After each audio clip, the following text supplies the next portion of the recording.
O presidente do STF, Luiz Roberto Barroso, marcou para o dia 6 de março o retorno do julgamento sobre a descriminalização do porte de drogas para consumo pessoal. A corte vai decidir se as penas previstas para quem porta drogas para esse fim, que já são brandas, devem ser consideradas inconstitucionais. Os ministros também irão definir qual a quantidade de maconha deve distinguir o tráfico do porte. O julgamento, que foi retomado no ano passado, depois de quase 8 anos de intervalo, já conta com 5 votos favoráveis e apenas um contrário à descriminalização da maconha. Em agosto, a análise foi suspensa depois de o ministro André Mendonça pedir vista do processo. No final do ano, ele devolveu a ação para retorno do julgamento. Já votaram a favor da liberação da droga os ministros Alexandre de Moraes, Edson Fachin, Gilmar Mendes, Luiz Roberto Barroso e Rosa Weber. E aí, Piotr, o placar agora está em 5 votos a 1 a favor aí da descriminalização apenas do porte de maconha. Né? E o único voto divergente até agora é do ministro Cristiano Zanin, o que até comentamos aqui no final do ano passado, desagradou algumas alas do PT, já que foi indicado aí pelo presidente Lula. Bom, Paula, tudo indica e está previsível que essa maioria vai ser conquistada na semana que vem, a maioria liberando o porte. Vamos só fazer uma regressão rápida neste caso. O Supremo estava numa toada muito propícia para liberar porte de qualquer tipo de droga.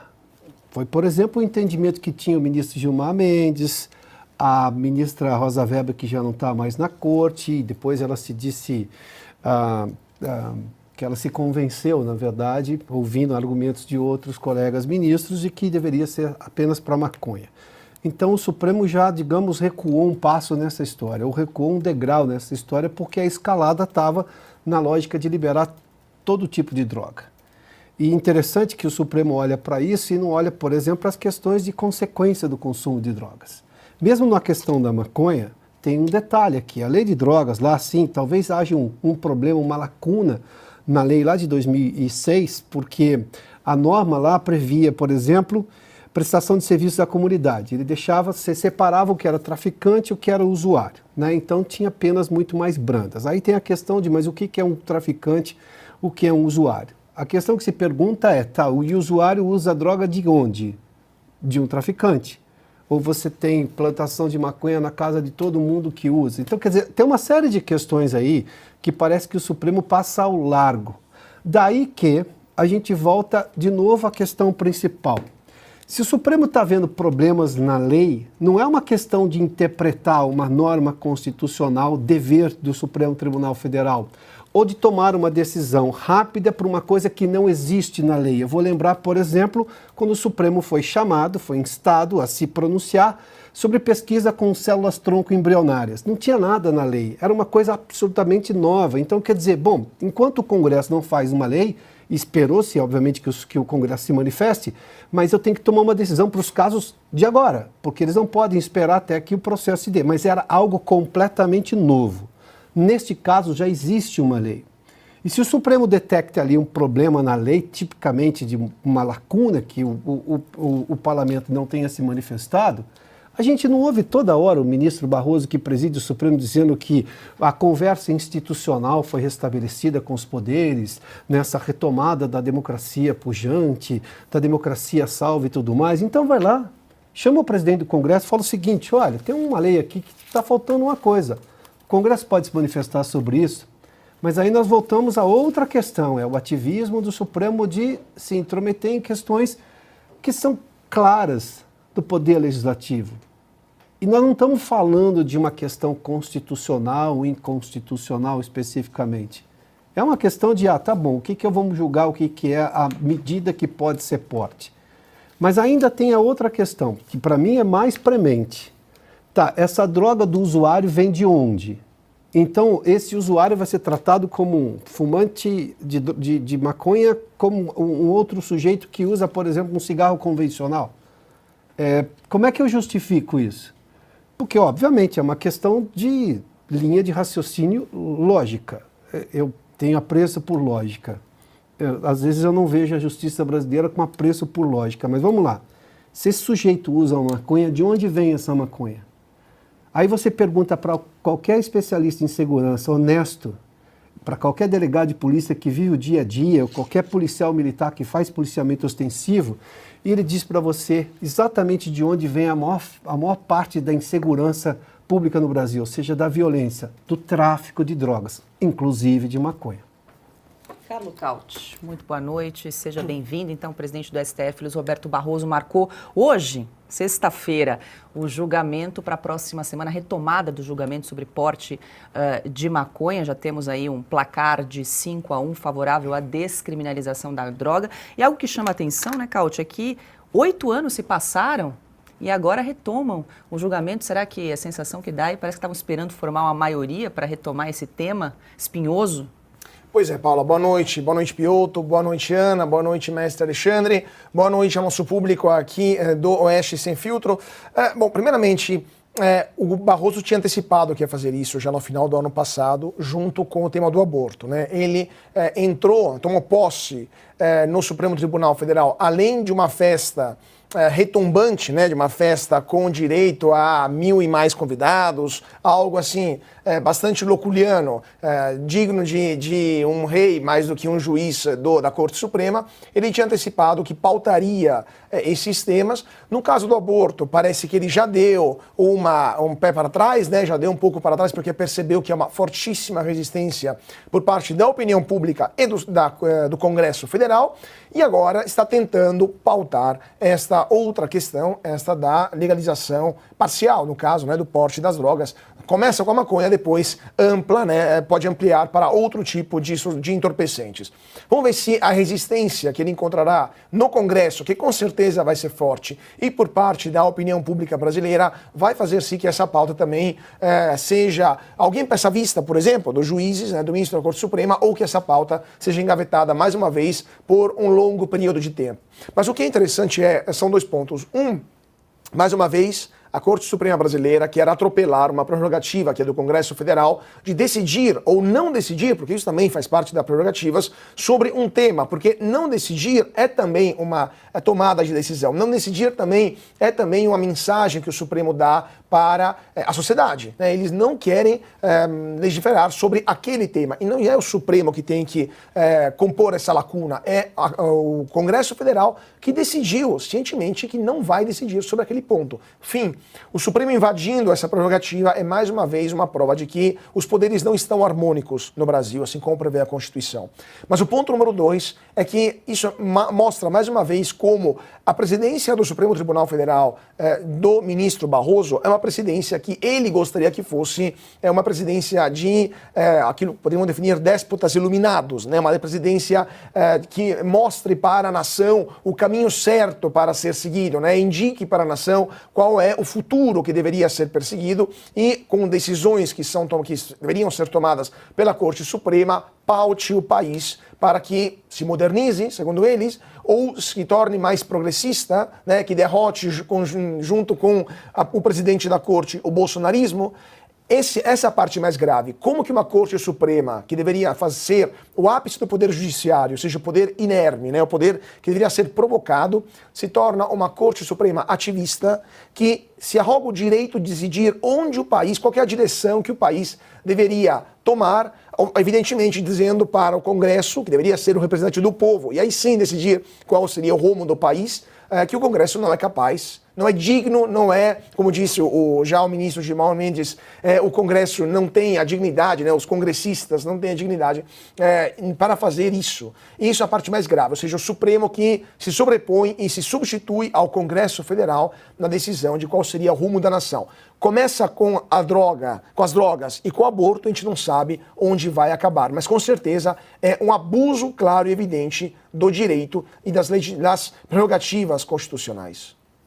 Ana, também quero te ouvir, mas a gente vai trazer, você escreveu sobre isso, inclusive aqui na Revista Oeste, num artigo lá de agosto do ano passado, justamente sobre esse tema. Vou pedir para a gente exibir aqui na tela, com o título aí, Na Barra da Toga do STF.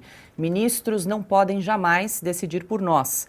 Eles não receberam nenhum voto sequer para dizer publicamente o que acham da legalização da maconha, quiçá legislar em nosso nome. E aí, Ana, a retomada do julgamento está marcada aí para o próximo dia 6 de março, placar até agora 5 votos a 1 a favor da descriminalização do porte de maconha.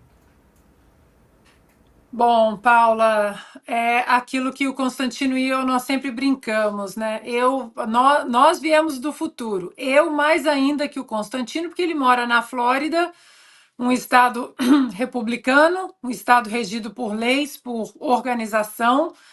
E aqui na Califórnia não é bem assim. Aqui na Califórnia começou assim, descriminalizando a posse de uma certa quantidade de maconha, agora você já pode plantar, agora, enfim. Califórnia hoje, quinto PIB no mundo, é o quinto PIB no mundo. E você passa por cidades, né, outrora lindíssimas, como o centro de Los Angeles, aqui, São Francisco, e as pessoas estão abandonadas nas ruas exatamente por causa dessa legislação leniente com as drogas, né? As vidas das pessoas estão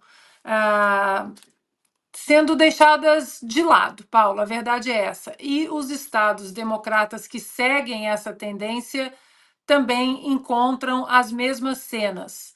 População de rua muito grande, adolescentes agora já entrando no mundo das drogas exatamente com a primeira porta, que é a maconha. Então, nesse artigo, Paula, eu mostro exatamente todo o raio-x do que acontece aqui nos estados que liberaram, né, que descriminalizaram o porte de maconha e como isso chega a um ponto que fica insustentável para o pagador de impostos, para as famílias desses drogados. Então, tem um profissional muito importante dessa área que trabalhou, inclusive, no Ministério da Saúde, do próprio Obama, por exemplo, do George Bush, do Bill Clinton. O nome dele é Kevin Sabet. Ele já entrou em contato várias vezes também com os nossos senadores no Brasil, mostrando a quantidade de dados que ele tem sobre os perigos da descriminalização da maconha.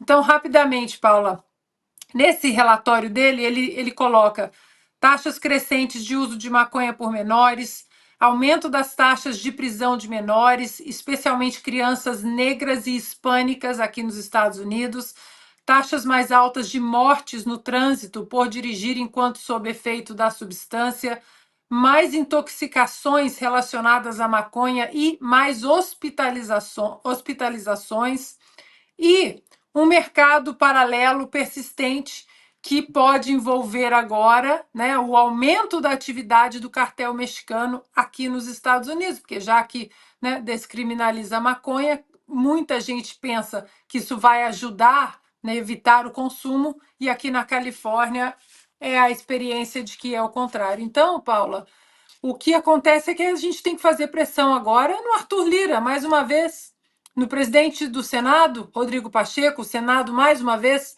o Congresso vai ficar de joelhos e o STF vai continuar legislando sobre aborto, sobre drogas, sobre absolutamente tudo.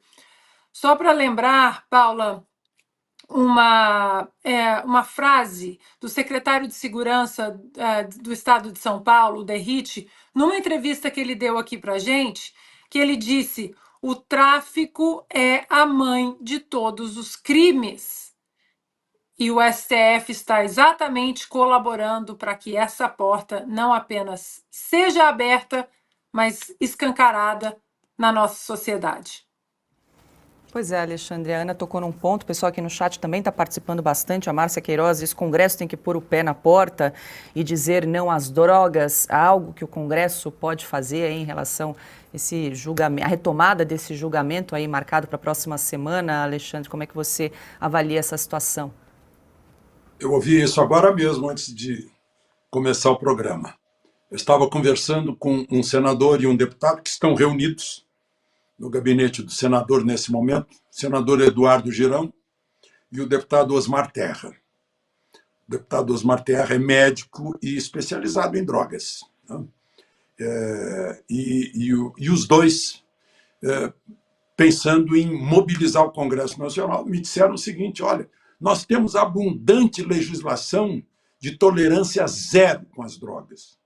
E o Supremo quer passar por cima com essa história de 25 gramas a 60 gramas, o sujeito faz 10 viagens, já tem 600 gramas de maconha. E eu sei por quê que o ministro Zanin votou contra isso. Sabem por quê?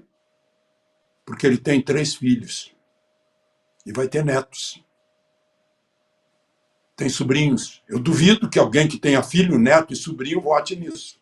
Não devem ter. Porque, e lá no Congresso Nacional, a legislação foi feita pensando nos filhos, netos e sobrinhos de todos, que são atingidos pela maconha, como a Ana Paula lembrou, que é o fronte da droga, é o que abre o caminho para as demais drogas. E vai interrompendo o sinapse, a pessoa cada vez pensa menos, consegue pensar menos. Vai dar, pelos meus cálculos, 8-3. Zanin, André Mendonça, que vai devolver votando contra isso, e eu acho que o ministro lá do Piauí, foi indicado por Bolsonaro, também vai votar. O Cássio, né? Também vai votar. Então, eu acho que vai dar 8-3. Eu não sei como. Eu não consigo entender. Não consigo entender como a pessoa não olha até por interesse próprio de sua própria família.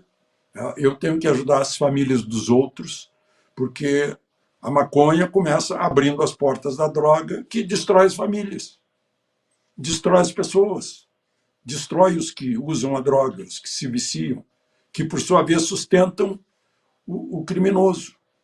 Eu fico me perguntando, no Código Penal, o sujeito que compra algo que é crime, foi roubado, ele comete o crime de receptação. Então, alguém que compra droga do traficante também está cometendo esse crime, ainda que ele não seja traficante. Então, não pode tratar como coitadinho, tem que tratar como pessoa necessitada. Olha, e isso tem punição, então evite. Se você não conseguir evitar, se apresente, que há tratamento para isso. Mas esse é o problema principal do motivo do ministro Zanin. Tem 3 filhos.